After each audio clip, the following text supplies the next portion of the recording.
Le 10 mai, c'est aussi la date choisie pour célébrer une journée nationale des mémoires de la traite, de l'esclavage et de leurs abolitions. En 2001, le Parlement français votait la loi Taubira reconnaissant l'esclavage comme un crime contre l'humanité. Un sujet qui fait l'objet du concours La Flamme de l'égalité à Fougères. Des élèves de 4e du groupe scolaire Jean-Baptiste Le Taillandier y ont participé. Et leur réflexion sur ce pan de l'histoire française a fait l'objet d'un film. Ils l'ont dévoilé aujourd'hui. Reportage de Maïlène Villaverde et Erwan Maillard.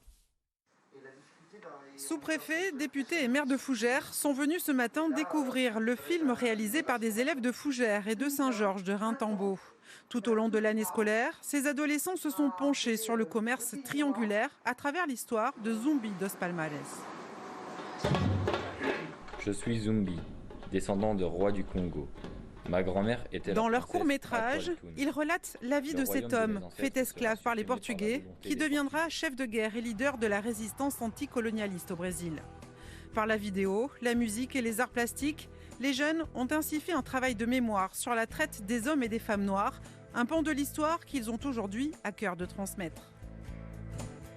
Pour qu'ils comprennent aussi les autres gens, les autres personnes. Nous, on a appris ça, mais il faut que les autres savent aussi. Pas que ça se reproduise non plus.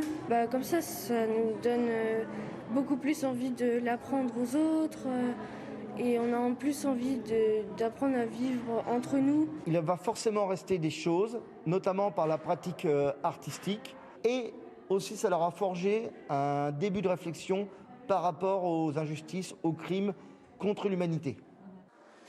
Plus de 170 ans après son abolition, la France a donc décidé de rendre hommage aux victimes de l'esclavage par une journée de mémoire.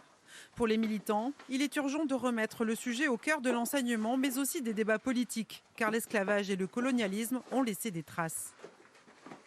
Un des héritages qui restent, en fait, ça s'appelle les discriminations structurelles, que ce soit dans l'accès au logement, à l'emploi, au crédit bancaire, l'accès à des postes à responsabilité, parce que souvent, moi, j'entends « Ah, mais ça progresse, il y a une personne noire dans le service ».